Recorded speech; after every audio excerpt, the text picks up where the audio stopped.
This episode is brought to you ad-free thanks to the generosity of the Howling Wilderness Patreon community. I'm taking a stand against all of the ugly and frankly stupidly offensive advertisements that have become so pervasive on these various platforms. And instead, I'm relying solely on listener and viewer support to keep this project going. In doing so, I've sacrificed some not insignificant advertisement revenue that has supported me as I spend a lot of time and energy producing the show on a regular basis.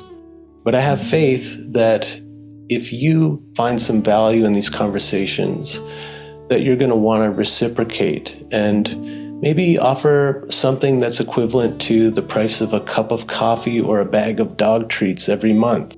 So if you appreciate what we're doing here and want to contribute to its continuation, then please consider becoming a Patreon supporter at patreon.com/Howl in the Wilderness and become part of the pack.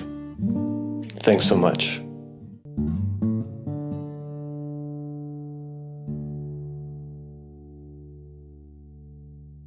The practice of like restorative justice, for example, shows us that there is this deep connection between like accountability and self-understanding, and understanding that you still have agency and a need for, taking a different healing reparative path. But that in order to take that new shape, you have to understand how you've been shaped, and understand the processes that separated you from who you are. And when in our political work, we can have a method and a strategy that shows people who are causing harm that no, this is not you suck, but more like this is not who you are. This is not who we come from. And we can reclaim a much more life-giving, justice-centered path. That's a really powerful thing. And it can fuel people's work to create repair.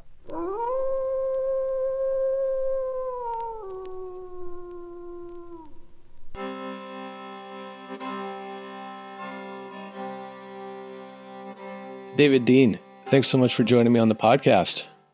Grateful to be here. Yeah. All right. Well, I've been really looking forward to speaking with you. We were chatting before I started recording on how I became aware of your work, and I can't remember. You popped up somewhere. But I was immediately grabbed by the focus of your work and this essay that you wrote. I believe the essay is called Roots Deeper Than Whiteness, but this is also the title of a forthcoming book that you're currently working on and fundraising for. Yes. And unpacking this big idea of white identity, of whiteness, has been a part of my journey over the past number of years.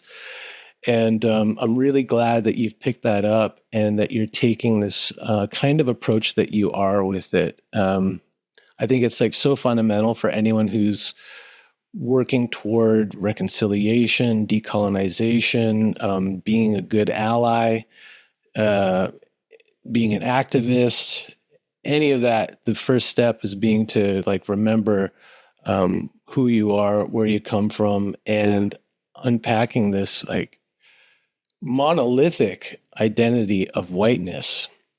Yeah. So thanks so much for doing the work. You sent me a proposal which has an introduction, and you're really doing the scholarship on this thing too. So I commend you on taking up this big work. Yeah. It is a big thing to chew on, and requires a lot of research, especially the book, because it, the essay sort of really focused on one of the primary ancestral groups I come from and their story of sort of displacement and racial socialization. Whereas the book really focuses on how that same pattern impacted all of these different European settler and immigrant groups. And that's only one part of the book. So this year is book research and writing time, and it's a big lift, but it's yeah, it's a meaningful process to dig into. It is. Well, what got you interested in it in the first place? Because it's not something I really hear about. Yeah, We're told to maybe do the work of, anti-racism, being a good ally, and that kind of thing, but yeah, not often. It's not often talked about that whiteness itself is a construct that sure. we weren't. Like, okay, maybe this is a better way into it. I had mentioned before that, I got interested in this work maybe about 12 years ago or something like that, when I started doing ancestry work. Yeah, And as I was digging into my own background, not only like where I come from or where my people come from, but who I come from, sure. I had an experience that my ancestors told me that they never identified themselves as white. And it was like a revelation to me, something that I'd never even considered, that because it's something that we just take for granted. I mean, it's just something that an identity that's put on us that we are never taught to question. Mhm. But it came to me through my ancestors, and it was like, oh, yeah. And that got me kind of curious about digging into how they did think of themselves and how they did identify themselves. And it was more through, it might be through their profession. Yeah, It might be through the religious group they belong to, but often it was a matter of place and culture is how yeah, people identified themselves. yeah, And that once upon a time, my people were indigenous to a place, yep, and that their culture grew out of that relationship to place. yeah. I mean, so what was the key for you that kind of turned you in that direction? Yeah, that's a great question. I think for me, so when I finished school, I worked when I was in college, and also shortly after. Um, I spent my summers while I was in college and afterward working within a community organization on the Crow Reservation in southeast Montana, under the guidance of indigenous elders who ran that organization. And I helped coordinate a youth activism program there. And after I finished school, during the year, I worked in Oakland, actually at an organization called Restorative Justice for Oakland Youth. That was a Black-led organization really working to address the school to prison pipeline in Oakland, and also to just challenge racism more broadly in the United States and think about what it means to have truth and reconciliation around our history of white supremacy in this country. And through some of my earlier education and through my work in both of those places, as like one of the only white folks working in those places, um, I really felt called, obviously, and did learn a lot about racial justice, about anti-racism, and had a deep sense of an understanding of histories of racial and colonial violence in this country. Had a deep understanding of sort of that analysis of and self understanding of how, when we live in a culture where racialized messages are spewed at us in these subtle yet pervasive ways, we ourselves begin to develop unconscious biases that contradict our conscious values, right? I learned and came to understand a lot about the reality of racism in this country, in this world, right? And developed meaningful relationships and did meaningful work in those jobs. But really, when I looked underneath the surface, and sometimes when I would pause and look inward, I really started to see myself and feel myself as stuck in a lot of shame, in a sense of rootlessness, in a feeling that like maybe everything I come from is just this inherent harm. And at the same time, and I think that, and also a sense of political confusion, right? Like doing meaningful things, having meaningful relationships, but really not knowing how to fully emerge out of this sense that I'm just in this role of being a helper, of being sort of someone who is supposed to just defer to other folks who and solely support their struggle without seeing like an interconnection of my own life and my own well-being and my own stake in shared struggle. And so started feeling, in multiple ways, that there was like a deeper way of doing sort of white anti-racism, and just political work in general as someone who's white in this society, that I needed to figure out, because some of those feelings of emotional difficulty and I would say like political confusion were getting in the way of, I felt like, me doing the work I wanted to do in the most effective and meaningful and present and authentic way. And at the same time, like I was in an indigenous community in the summertime, and I was also in a community of color in Oakland, and in both places, people who were mentors of mine and just other people that I came across and witnessed were finding deep meaning in understanding their own ancestry before conquest and enslavement and capitalism, and understanding the processes by which their people were separated from who they were and brought into this system and subjugated under this system, as well as the legacies of resistance that persisted throughout it all. And I had some mentors who also told me that all of us had to be separated from who we once were, in order for us to get into this current system of empire and capitalism and racism. And that there was actually a journey to be had for me, to understand what happened to my ancestors.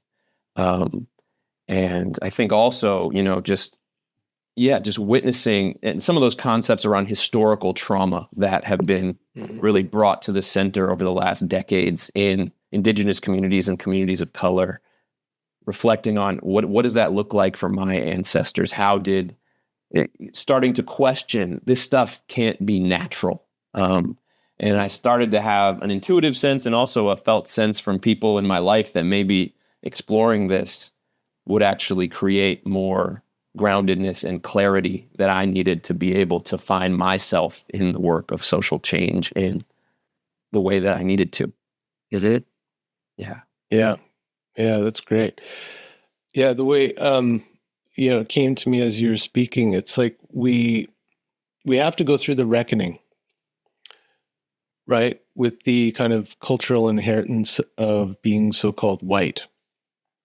And all the things that you mentioned, the systemic racism and all of that stuff. So cool.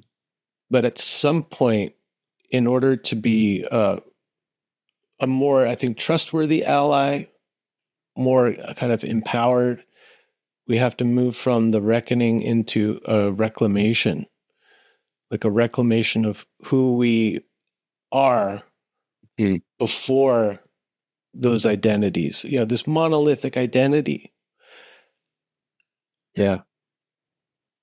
Yeah, and one thing that came to me early on was when looking at colonialism, it was clear to me that in order to perpetrate colonialism, those people have to be really disconnected from their humanity in a way, to see others as less than human. Yeah. So what was that point? What happened to these people? And then you get into what you get into in the book, which is the history of displacement, enclosure of the commons, disconnection from land, from culture that came with the, kind of forced conversion to Christianity. Yeah. And so you're going to structure the book, I guess, in these three sections. And the first one is like, what happened to us? Which is this kind of question that hit me. Yeah. What happened that enabled us to enact this thing? And I say us, I mean, one thing that whiteness does is it erases the diversity of people, particularly European people. And so reclaiming is also reclaiming the diversity of who we are and who we come from and where we come from. So I wonder, like, can you just kind of sketch out for people who are new to this, the what happened to us piece? Because I think it's not something that we learn in history class in school. Yeah. Yeah. So, I think, a good starting place a lot of times is like the Roman Empire, and the reality that Rome, 2,000 years ago, colonized like 3/4 of the European continent, and carried out conquest upon tribal societies throughout that continent. Not all of it, but a lot of it. And what emerged in the coming centuries, right, are are people who were participating in a incredibly long haul class struggle against the empires and the kings and the popes that sought to dominate their lives, and people who maintained a sense of, what you might call folk culture, right? That blended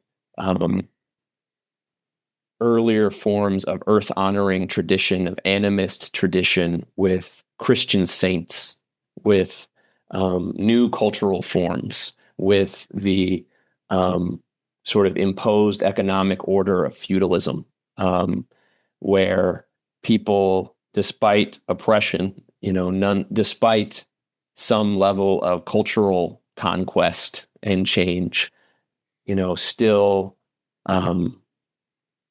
number one, struggled politically in a massive way, and number two, maintained a sense of culture and had a calendar of saints' days, sometimes that were different saints being tied to specific sites in nature that had been held sacred since time immemorial. Saints' days throughout like a third to half of the year where work stopped and celebration and ritual began. And there is this massive struggle against feudalism that happens and continues through the 1100s and 1200s and 1300s and 1400s. And there is this increase overall in peasant autonomy, in the autonomy of the vast majority, like 80 to 90% of Europe,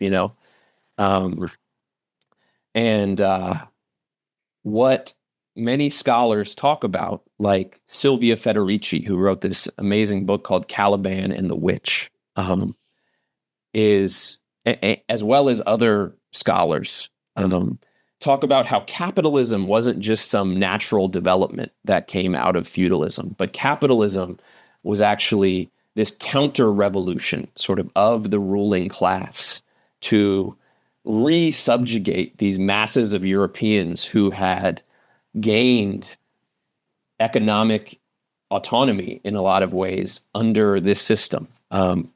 And what it consisted of was sort of reorganizing the entire economy, where instead of just like a feudal situation where peasants were confined to one place and some of their surplus went to their feudal lord, instead, throughout Europe, starting in about 1500 and continuing for about 300 years, in exact combination with the expansion of overseas colonialism and the expansion of the African slave trade, all of these European peoples are progressively thrown off their land, thrown off land that was previously held in common collectively, and pushed progressively, sometimes in like very quick bursts, and sometimes in progressive forms of economic subjugation that ended up with them not being able to pay their rents, and communities then being enclosed, and people they're becoming this like landless working class. And simultaneously with that, there's this form of cultural attack that really gets going in Europe, where all the way from, Ireland and Scotland, all the way east through Eastern Europe, Ukraine,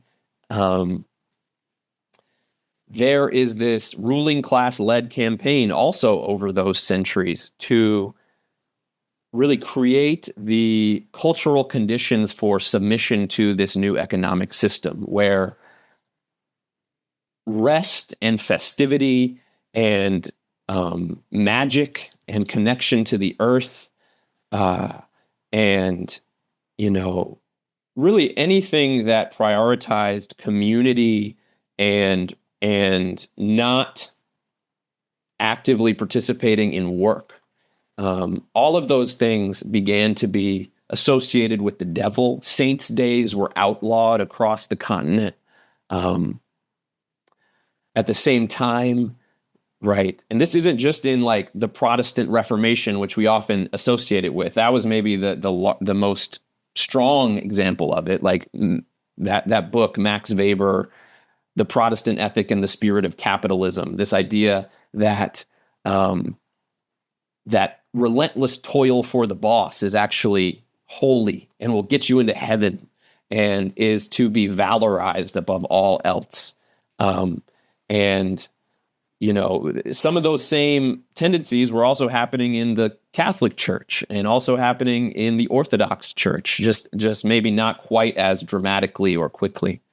But people are inculcated with this idea, and it took centuries to be internalized, but this idea that of like possessive individualism, and this idea that relentless work for the boss is the most valuable thing in society. So we see that, right? Like that's it forming in Europe. That's one element that we associate with like whiteness in this current era. But something else was happening, because as people were displaced, there was also mass resistance to that displacement, and there was a need to do something about that resistance to deep economic exploitation and poverty, and there was also a need to because there started to be this impetus among the ruling class to also expand this economy globally. And so there was a need for settlers, right? And oftentimes, right, there's like a direct connection between the displacement from land and recruitment, or sometimes, and many times in the 1500s and 1600s and early 1700s, forced deportation to become settlers, especially, in a ruling class effort to try to channel like that sense of resistance in Europe into, here's some skin in the game of empire, and put you over here so you can help us grow this empire further instead of fight it at home. And even in the face of that, there's all these examples. The essay really talks about examples in the mid-Atlantic colonies in the 1600s, but there are far more of multi-ethnic resistance where dispossessed European peoples, enslaved Africans, sometimes indigenous peoples, foment rebellion together to upend this oppressive colonial system. Many examples of European peoples, right, running away to tribal communities and to escape this violence of the colonial system. And so we see the term white first instituted as a legal category in mid-Atlantic colonial legislation to give slight privileges to English and European American peoples, to separate them from these multiracial rebellions. And at the same time, at that turn of the 1600s into the 1700s, we see the full legislative package rolled out in the colonies, in the British colonies, entrenching Africans in intergenerational hereditary slavery with zero rights as human beings. And we see this mass intensification and expansion of enslavement. This happens in Virginia. A similar thing happens in Barbados. And then those laws and cultures sort of infect the colonies between them. And then we see like an expansion of settler colonialism, where even, continued rebellion, even less so from European peoples, continues. And so people start giving people some more skin in the game, and really giving them like tracts of land, often on the condition that they sort of serve as this buffer protecting the plantations of the rich from, native nations trying to reclaim stolen land, and that they take a little more land on their behalf as they do it. So through all of this, we really see the formation of this white identity, to break class solidarity of sort of the global multi-ethnic 99%. And, there are varying examples throughout history where, white folks are given, like I said, like material skin, economic skin in the game, sometimes more than others, but the vast majority of the time, that, is not comparable to the true freedom that could be attained through multi-ethnic solidarity to create a society where everybody's needs are guaranteed. And that's not to mention, the cultural and the spiritual impact of this process on those European peoples, separated from who they once were, in a profound way.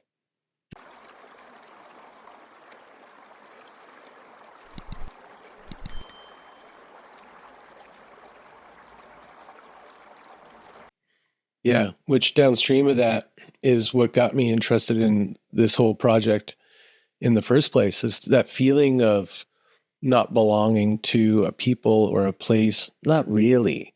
I mean, there's this nation of Canada, but there's no real Canadian identity. And seeing friends of mine, immigrant friends of mine, whose families were still connected to their culture, and feeling that kind of like a longing for that arising in me, not having any of that, living in a kind of secular Canadian household, like 2 generations away from the immigrant experience, and already it was all lost. Yeah. I wonder, we ended up just kind of happening across this film last night that is so timely. It's a film called Harvest, and it's based on a book by Jim Crace, which I think was written in the 90s. But it's marketed as a kind of folk horror movie. And when you watch it, what I found was it's like such an evocative and affecting depiction of European indigeneity. And really what the horror of it is it's right at that point of the enclosure of the commons. So that move from the feudalism to the capitalism model, and how it affects the people who are in that village, in that place. And I mean, everything you're talking about is depicted in this film, that it just, wow, man, it was so affecting. And then, as I'm watching it, I'm like, wow, I'm talking to David tomorrow about this. It's like this moment, right? And I thought, a better title for the film might have been something like Before We Were White. Sure. But yeah, if you haven't seen it, I mean, I anyone haven't. who's looking Yeah. for like a depiction of just exactly what you just laid out there so eloquently, it's in there. Does it focus on like a particular ethnic settler group? Yeah, it's in Scotland. Okay. And yeah, this small village of 50 people.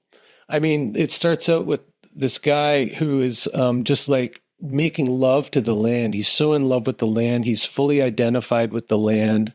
Yeah. And what happens when, the feudal lord moves in and says, we've got to up our production of wool. Just imagine how wonderful this will be, that we're creating the wool that will be made into coats that are on the backs of the elites. And isn't this wonderful? And I mean, it's incredible. Yeah. And it is like a horror movie, but it's not the kind of Wicker Man type horror movie, that you might expect looking at the poster. Yeah. But it tells a much deeper story. Wow. Yeah. Yeah. Wool was like central, to enclosure in England and Scotland. So that's really Well, what cool they talk about is, because that they they needed touch to on that. turn the land into grazing land for all the sheep. Exactly. And so starting to take down the groves and just kind of take over the land for the production of wool. Yeah. Yeah, totally. And that happened in England, starting in the 1600s, and then the Scottish Highlands, like immediately after this thing in like the 1740s, the Battle of Culloden. All of the Scottish Highland clans were like essentially deported, and tons of them were deported to become indentured servants in North Carolina, in other places, and their land was like immediately turned into sheep pasturage. So that's an example of incredibly rapid colonial enclosure in Scotland. Yeah. To fuel this like textile industry that was like the core of England's growing economy. Yeah. I got to check it out. Yeah. I mean, unless you're like actively involved in this work, how would you ever find out about that? Yeah, totally. And I think that's why it's really important, like that we tie this stuff into like the sort of our understandings of what white anti-racism looks like. And I think so often it's not like so often it's just like omitted. I remember going to like really meaningful, like sort of anti-racism education trainings in like 15 years ago. And, each time I'd be like, well, how did they get to this point though?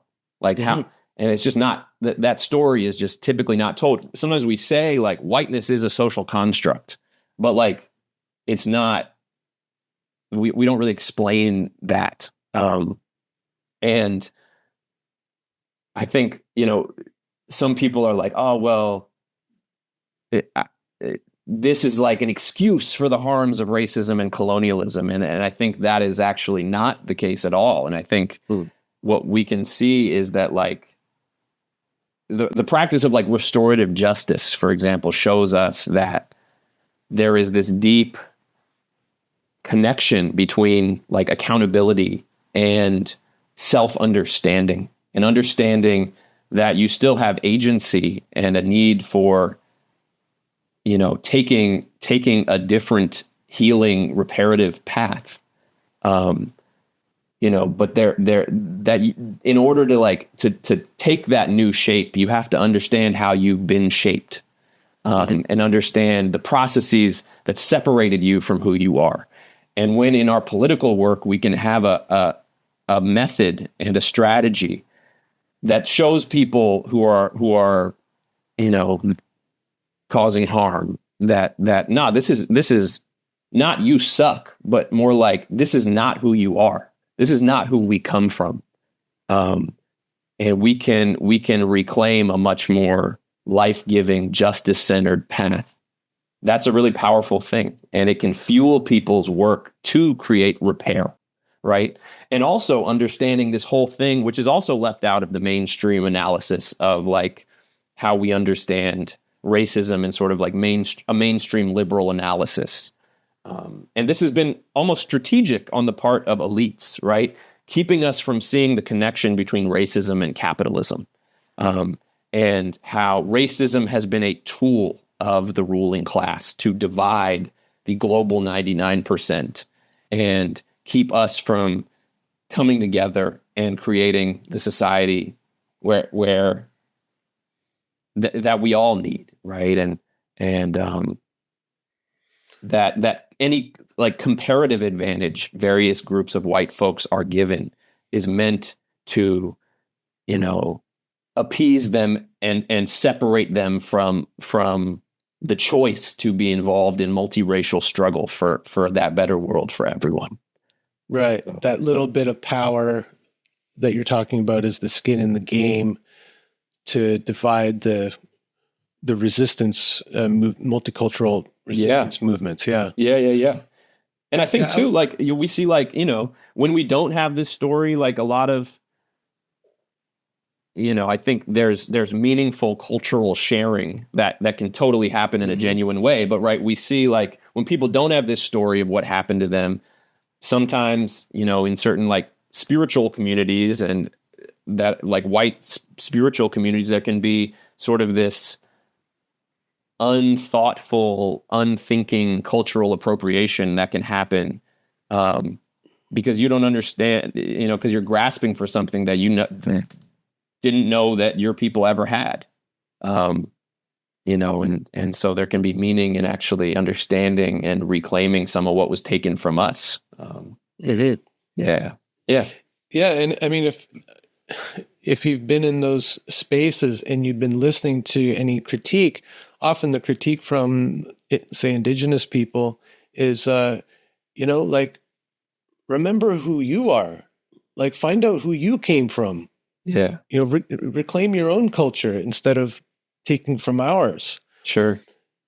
And there's a lot of wisdom in that. But I think because of the shame, people maybe don't take that to heart and go, you know what? Yeah, who do I come from?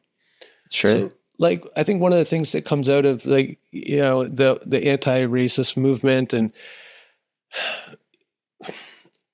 what do I want to say, that maybe it often leads to so-called white people feeling like a kind of self-hatred and shame about who they are.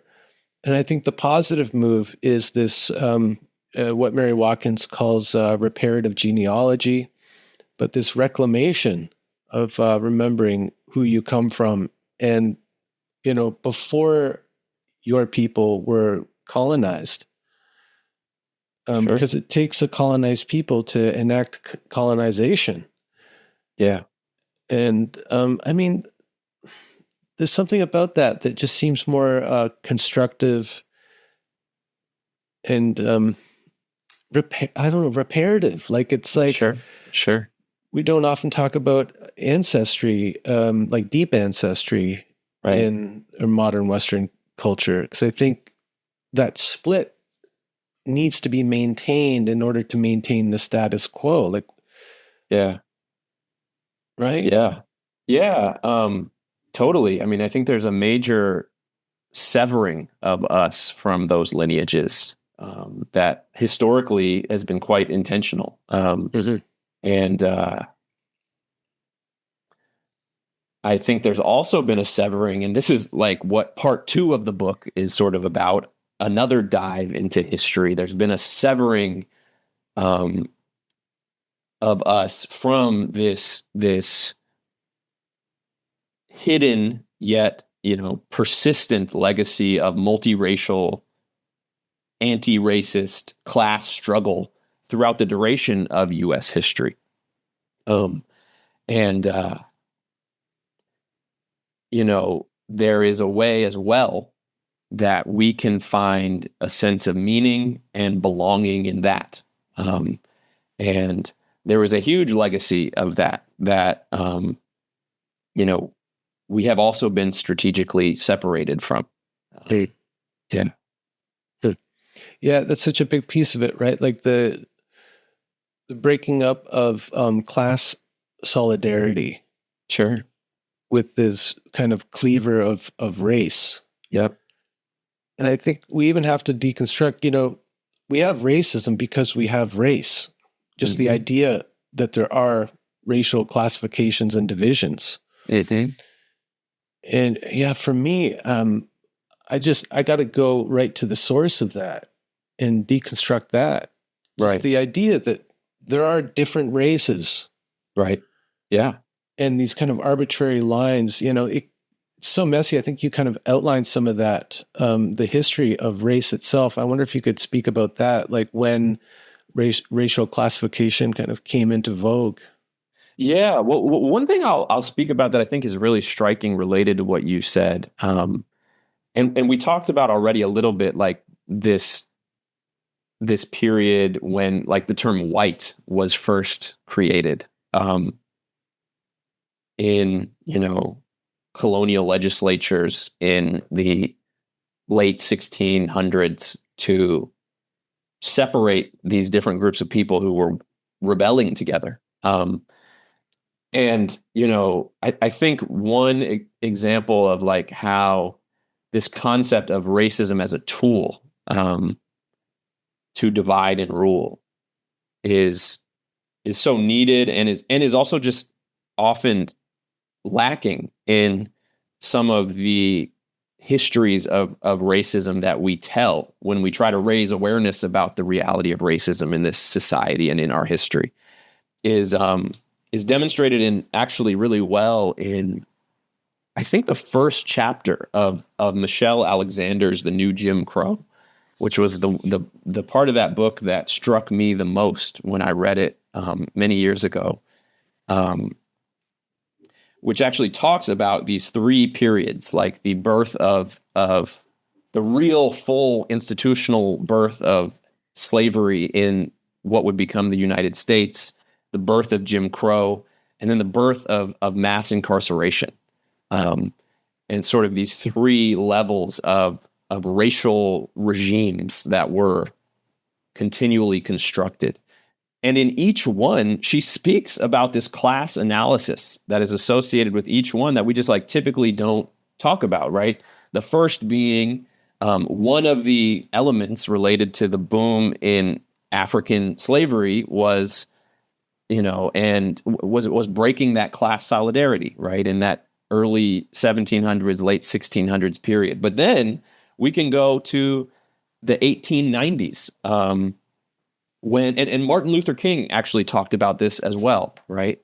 Um, there was a time in 1965 when Martin Luther King was addressing a crowd of people who had just marched from Selma to Montgomery, um, for voting rights, and he told them that the Jim Crow system was not a natural one following the Civil War and following the Reconstruction period, but it was one that was explicitly designed to divide and destroy something called the Populist Party.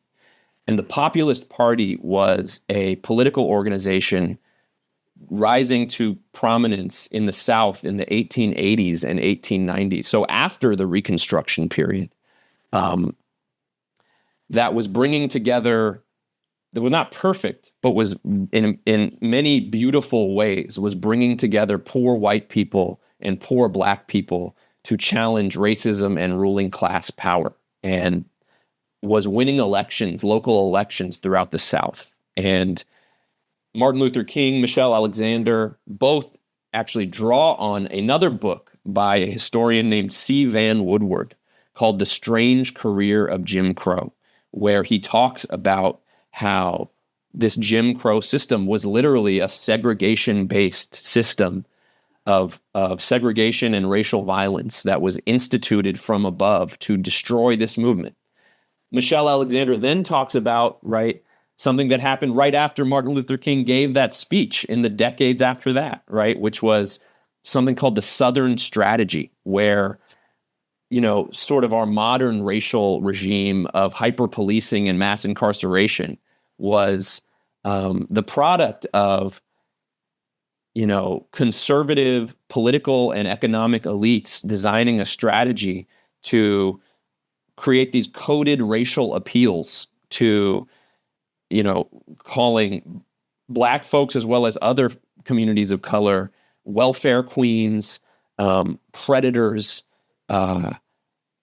continuing on in different manifestations, illegals, terrorists, to create a new political bloc of working and middle class white folks who were supporting, a political movement that was also harming everyone economically, while simultaneously to satisfy their, commitments to protecting white people from these forces of violence and economic attack from welfare cheats and all this stuff, right? Was taking away welfare from everyone, although Black folks were hit the worst, incarcerating so many people of color, and continuing in sort of the same legacy with this like deportation regime that we're seeing today with rampant Islamophobia, sort of a modern replication of this historical divide and rule. And so we can sort of see this as a driving force of all of these different periods of racial violence that we talk about a lot in our society, but often don't unveil those roots. And when we unveil those roots, we can actually organize better. We can tell people today that this same class of corporate politicians that is trying to take away your health care and take away your Social Security and suppress your unions and suppress your wages is telling you that the cause of your problems is undocumented immigrants and Muslims and Black protesters. And, we need to see who our real enemy is here, and we need to come together to create the society that all of us need, right? When we have that like race class analysis, it can actually be the basis of movement building and be the basis of drawing more people in to, questioning their beliefs, right? From a place that's not based in shame, but from a place that's based in like effectiveness and actually undoing the specific forms of manipulation that people have been given. So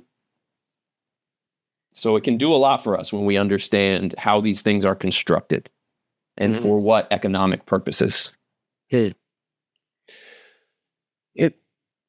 seems so obvious to me that dividing by race, dividing the kind of class solidarity, because poor people have always gotten along. It's like we're kind of we're conjoined by the same struggle. So like I grew up in a working class, neighborhood, I guess, but kind of a town. And looking back at my childhood, it was so multicultural. There's people from all over that worked at the factory with my dad and with my uncles. And we didn't even really think about race. And so there was like a solidarity there in this unionized town. And so it seems so obviously that when you start to bring race into it, how that divides people who have actually more in common than they have differences. You see? Do you think that there is some resistance to people looking at that? Because I just think it would, I wonder why it's not more prevalent, just that understanding of the manipulation that's been going on that we've been subjected to. Yeah. Like for white people specifically. I mean, do you think it's just so ingrained, those narratives, or? I think one of the reasons why, one of probably many reasons why, well, I think there's efforts, there's examples of political movements, like obviously like the labor movement, had internalized a lot of these racist tendencies. But there were segments of the labor movement that were also vehemently anti-racist and that, gained power in the 1930s. And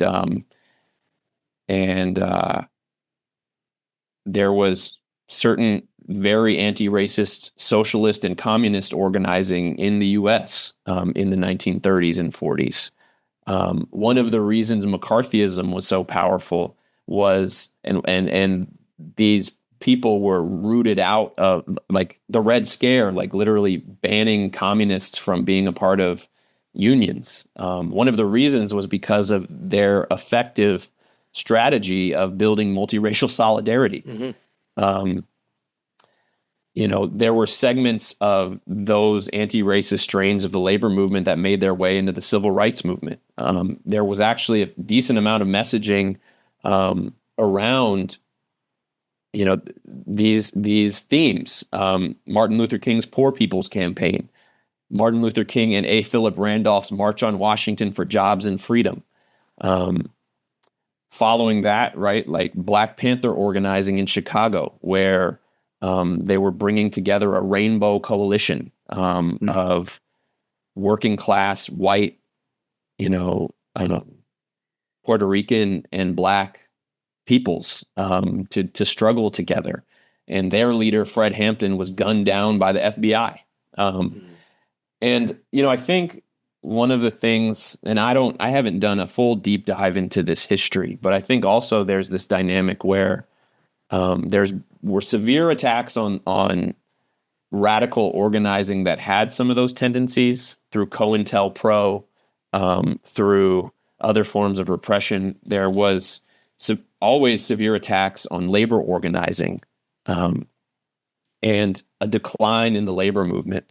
And then also this sort of funneling of activism in the 80s and 90s into nonprofits. And nonprofits are based on, we got to use them. We got to use what we have. But a lot, so many of them are based on funding from the rich. And in your grant applications and in your organizational messaging, it's hard to center a class analysis. And so we develop these analyses of social oppression, of all these forms of social oppression that don't really touch on class. And because often, class and understanding the connection between social oppression and capitalism is the bridge to solidarity, and is the bridge to showing people how they've been divided and showing people the ways in which they stand so much to benefit from unlearning these lies and coming together. But we don't have that narrative because a lot of our activism has sort of been managed by the rich. That's one vested interest one path. Yeah. Maintaining the status quo. Yeah. And it's we can't, and we just have this implicit thing of not talking about it in this way. Yeah. Because I think that's a lot of it. We got to get our grant funding and Yeah. I think for whatever reason, whether it's, a lack of consciousness or the shame or, the kind of, well, things are pretty rough out here. I got to maintain whatever privileges I have. Sure. So I don't want to totally dismantle the master's house because I'm benefiting from it. Whatever it is, for me, the answer is to have more kind of open and honest conversations about race and whiteness, calling it out for what it is, and not to, not for it to be a something that's coming from self-hatred or a denigration of my ancestors, but no, it's actually a reclamation and a remembering of who they are. Yeah.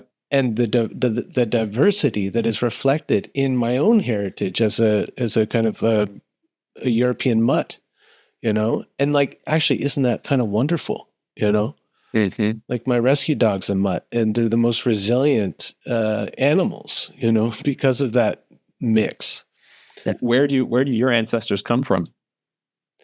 Well, all over. I mean, northern, Western Europe. When I got my DNA test back, it was all lit up. But more kind of directly traceable, on my father's side, they're German Mennonite. And the last colony in Europe that they were a part of was in the Ukraine. Mm. And so they were forced out due to persecution during the Russian Revolution. Wow. And so a lot of them kind of mass migrated over to Canada, where there was a lot of farmland for them to work and to transfer their skills. And then on my mother's side, my great grandfather actually was sent over as an indentured servant from England because he was And, orphaned. and There was you found documentation of that? yeah, I actually found Wow. the what is it called? The ship's log that has his name Whoa. on it from that passage, and he was 12 years old, sent over here to work on a farm. Do you know what year? Not off the top of my head. Or, But or early was it 20th like century? early 20th century? Yeah, yeah, Oh, got you. Okay. yeah, yeah. God, now you got me reminiscing. Where were we getting to there? I got lost. Yeah. I mean, we were just, yeah. Well, about something about that reclamation project or remembering, maybe. Yeah. I mean, I think ultimately the nexus of it all is like, um,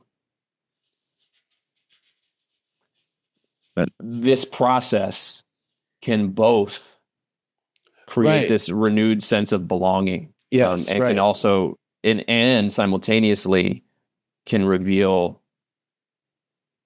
our stake in a different society. And I also, I think too, so often when we talk about class, we can just talk about this like limited group of like poor or quote unquote working class white people.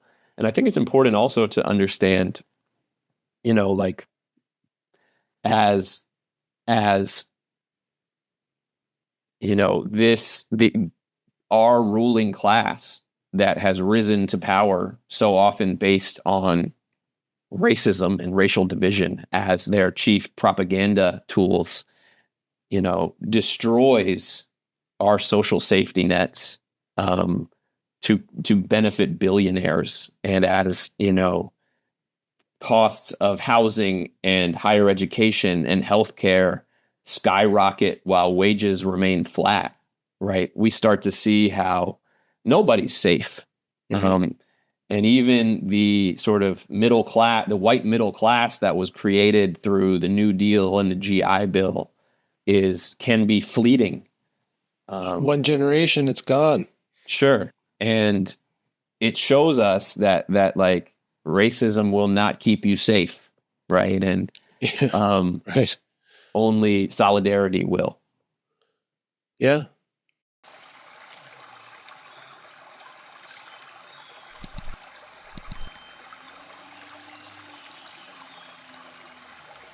I mean, that's what it all comes down to, right?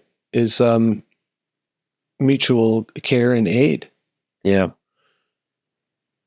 And I think, are things getting bad enough now that people are starting to wake up to that?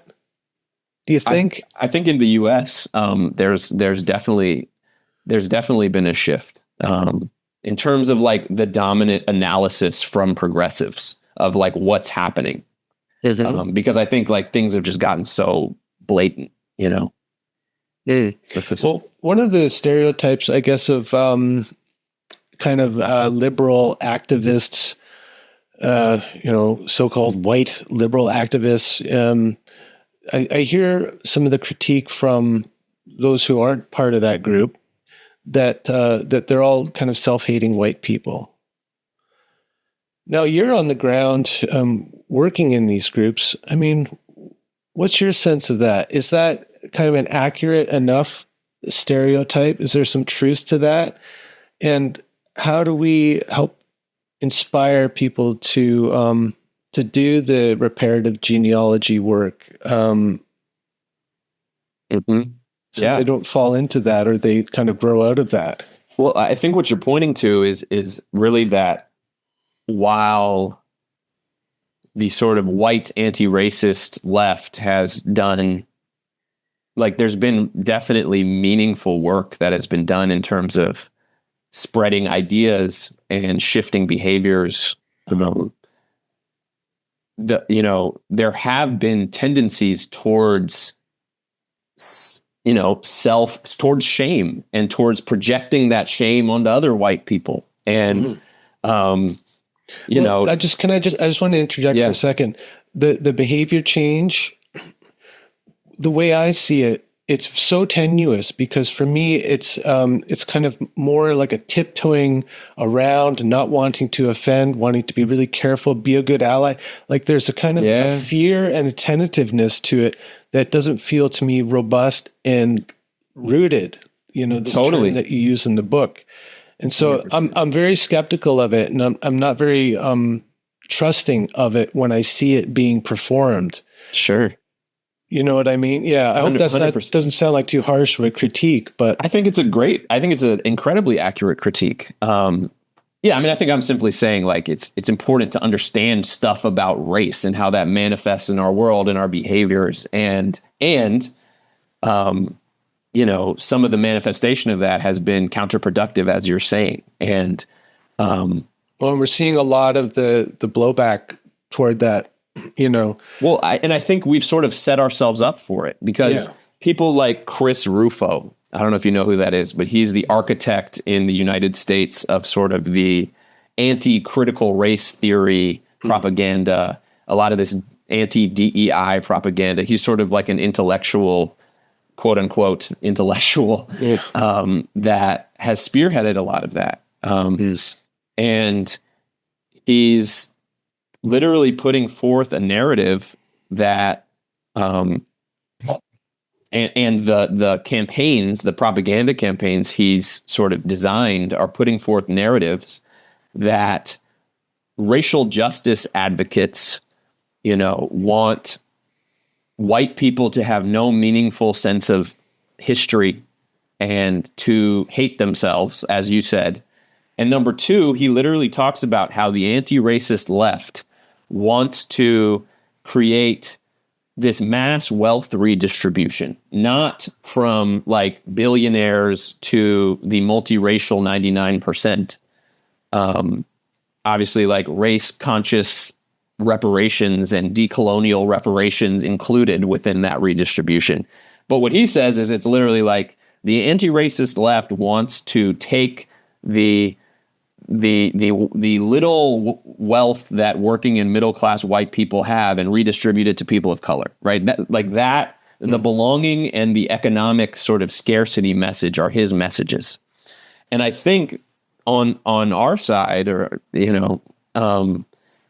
we've sort of set ourselves up for that sort of like hyperbolic inflation, like taking things that have some truth to them and distorting them and using them as propaganda, because we don't really have a class analysis that actually shows people how shows white folks how anti-racism and multiracial solidarity is central to their own economic well-being. Yeah. We don't really have a narrative that actually creates a renewed identity for people socially classified as white after whiteness is disqualified by the reality, by when we unveil the reality of racism, and we delegitimize this sort of romanticized white American identity that so many of us have been socialized to identify with and to place our belonging in, then we don't have anything to place our belonging in. And so we do what you just said, right? We do this like tiptoeing around, like I hate myself and I'm gonna just appease and defer to people of color and almost like put them on a pedestal and not be in real authentic relationship to them,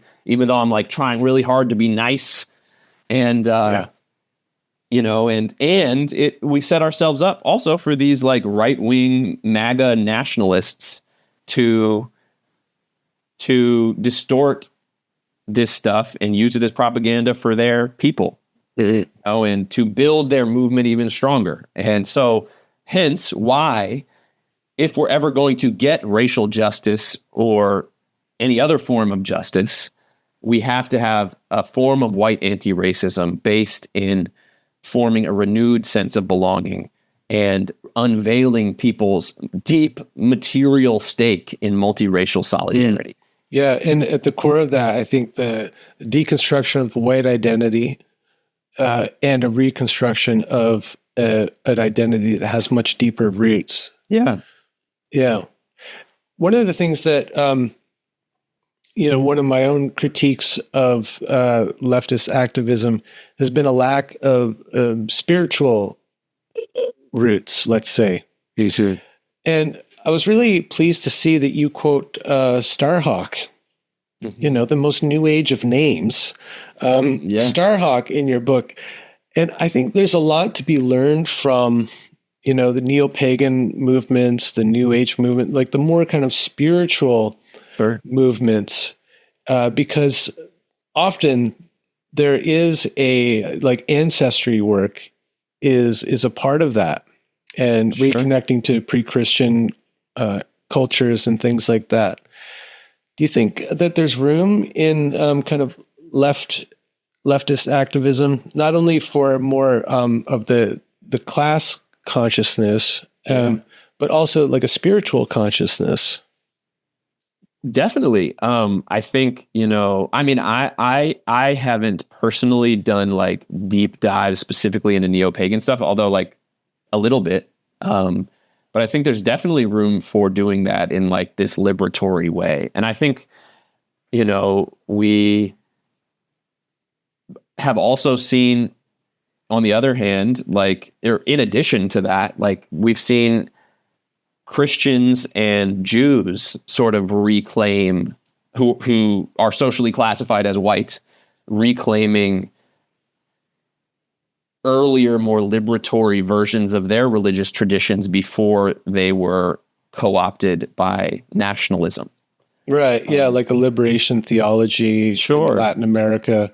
Sure. But yeah, liberation theology that is also non-Christian.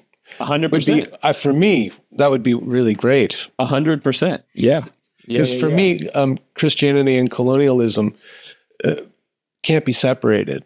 Sure. I mean, when I look historically, like back to, I see Christianity as like a site. I mean, I see Christianity as like a site of struggle, and that there has always been Christianity, or for so long there has been Christianity that has continually been co-opted by empire.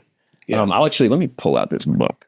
It's funny, my computer monitor is resting on a book that I want to tell you about. The book. So it's called Saving Paradise: How Christianity Traded a Love of This World for Crucifixion and Empire. And it's literally about this long history starting about 1,000 years ago of how empire has co-opted these things, and many of the sort of theological elements that are really weird were like that are like baked in that were instituted in specific times for specific political reasons. Anyway, you mentioned that might be one of the reasons why the book of Revelation was kept. I mean, this strange book that doesn't seem to fit in the Gospels, why it was kept in there. Totally. Has like political implications. What would those be? I mean, it's two things. I mean, just as a theory. Yeah. Well, number one, I just want to reaffirm I am also a fan of reclaiming animist European traditions, as you talked about. So that is a pursuit we want to encourage for anyone who feels called to that. But on this topic, because it is a meaningful one, it's pretty wild how Christianity has been manipulated.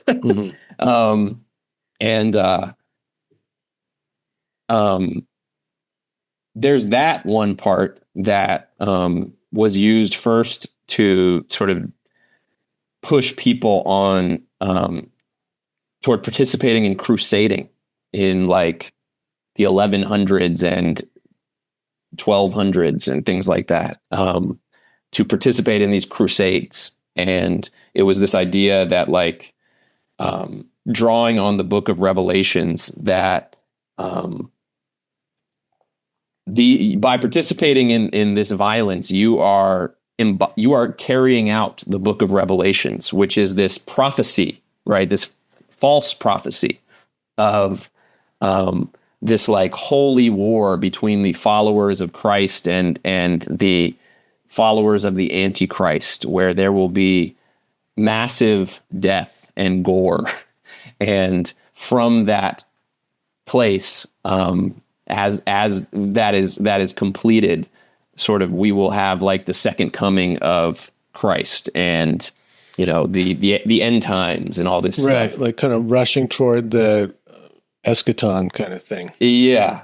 Like, And then on the other end of the Bible, so that's been called upon since the Crusades, on and off in different sort of European imperial things. It's also central to like Christian Zionism today. yeah. Well, and it's wrapped up in the idea of manifest destiny, which Yes. the United States was founded upon that myth. Yeah. And I was going to say, there's another thing that I've been, that's like, You're going to say the other end of the Bible, which is what? Creation? not quite. We got kicked out of Eden. I mean, that's the story of being kicked out of the commons, no? Yeah. You can go there with that for sure. No, the part of the Bible where like the Israelites, come to like identify as the chosen people and come to the land of Canaan and through lots of gore and violence, destroy the Canaanites and establish their sort of like their promised land, literally. And that is something that people call covenant theology. And it is something that was repurposed by the Puritans, by the Scots-Irish, who were in this Calvinist tradition. And central to that was this idea that they were chosen peoples who were supposed to, through settler colonialism, destroy the new version of the Canaanites and establish their promised land. That was what we now call the United States of America. Yeah. Or Northern Ireland, or specifically Massachusetts, or the backcountry of the American frontier, where Scots-Irish people carried out so much violence. The Pequot massacre in New England in like the 1630s, which was like, I believe, like the first big massacre upon indigenous people in that area, was justified by the people leading it with the words of the Old Testament. Of that. So anyway, there's multiple parts of the Bible that have been sort of like weaponized to justify conquests. Yeah. Yeah. I mean, it's a complex story. Yeah. The whole thing. So I kind of sympathize with people who just like don't even want to deal with the whole mess. Totally. But 100%. for those of us who are, interested, compelled to do the work, books like yours are going to be really important. Yeah, totally. So you told me before we started recording that you're what, a quarter of the way through the writing of it? I mean, it's all planned out, and you're currently looking to do some crowdfunding for it, so you can really dig in on the writing? Yeah. And I already have a fair amount, and we're still looking to raise like $25,000 to fully fund this like 15-month writing period starting in 2026, last month. And you're supposed to have started already. Come on. Oh, I am. Yeah, I've been working. I was telling you the last 2 weeks, I've just been researching the question of how the Puritans became Puritan. So in deep in the research, and well, we didn't even get into the kind of the symbolism of just the classification white and what that implies. And a big part of that is, obviously, racial purity. Sure. Yeah. How it immediately consolates its opposite, which is the black, which has been attributed to people not just of African descent, but anyone 100%. with kind of darker skin than, I don't know, you. Yeah, 100%. I was called I was called names when I was a kid because I was darker than the other kids. Wow.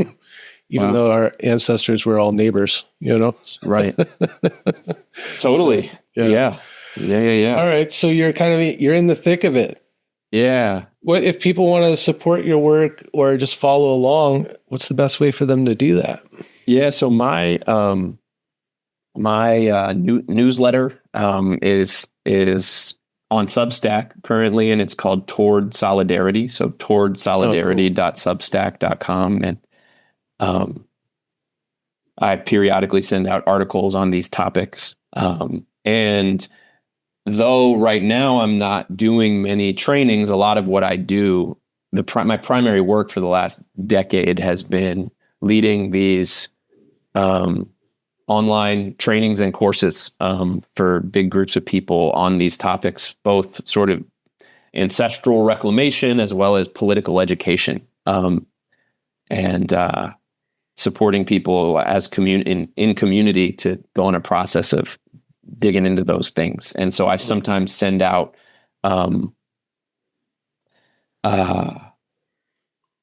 training announcements there as well. Yeah. Would you say that they're explicitly like trainings? Because it seems to me like what you're really doing is like consciousness raising. Yeah, totally. But are you also offering kind of actionable items, things to do in addition to the consciousness raising? Yeah, I mean, some things are like, I would say like political education, where people are supported to gain like consciousness and analysis on the nature of our world, but also strategy for coalition building, and are supported to plug into political organizations. There's a training I lead, and we can use training course, whatever, I have an aversion to the word training. Can you tell? Yeah. I guess I was just using those interchangeably. But I know, I'm just trying to give you an opportunity to talk about what you do. And so far I'm liking what you're saying. Yeah. Yeah. And then I've facilitated courses like one called Radical Genealogy, which is really actually going into these different areas of our history. This window of like traditional lifeways and harm endured and racial socialization, this window of harm caused, this window of legacies of resistance, and how do we actually gain genealogical research skills to tie our ancestry to those broader historical windows that European descended people have been through. Great. Yeah. Okay. Well, you're just touching on something else. Yeah. Spur of the moment just came to mind. I'm always fumbling a bit when looking for an alternative to using the word white as an identifier. Mm-hmm. And so I played around with different things, and they're all kind of like clunky. They don't really roll off the tongue. Like, I'm a person of European descent, or, I mean, do you have like a way that you've been thinking about like replacing the monolithic white identity with something a little more specific, a little more rooted in a place and people? Yeah. I mean, is it like Euro-American, like, African-American, Latin American? Yeah, I think people can say Euro-American. People can say Euro-descendant. People can say European descended. People can say Anglo, maybe. Yeah, sure. I mean, people can like tie it to an, national country of origin identity in Europe. I have obviously the book is called Roots Deeper Than Whiteness, so it's framing some of that in the negative, obviously, but I think it's a meaningful frame. In terms of explaining kind of like what as a starter, what happened to us and what we're doing here. Yeah, totally. But how do you refer to yourself? You say I'm a white guy, or are you still cool with that? Yeah, I mean, I don't find deep meaning in that. But I think I'm curious about the inquiry, but I haven't found a deep answer to it. And I think, I think there's also like colloquial use that can be okay if we're just living as human beings in this world. But I'm interested in the inquiry, and even outside of titling, I think this process of identity development, which is ultimately what we're talking about, is so important. But yeah, friends of mine have been very curious about this same inquiry. Yeah. Yeah. I'm not the only one kind of going, what would I replace that with, and trying out different things. Sure. Yeah. I think, ultimately for the movement to succeed, we have to have something that kind of sounds cool, Yeah. Yeah. I don't know. Yeah, totally. All right. Well, we'll think on it.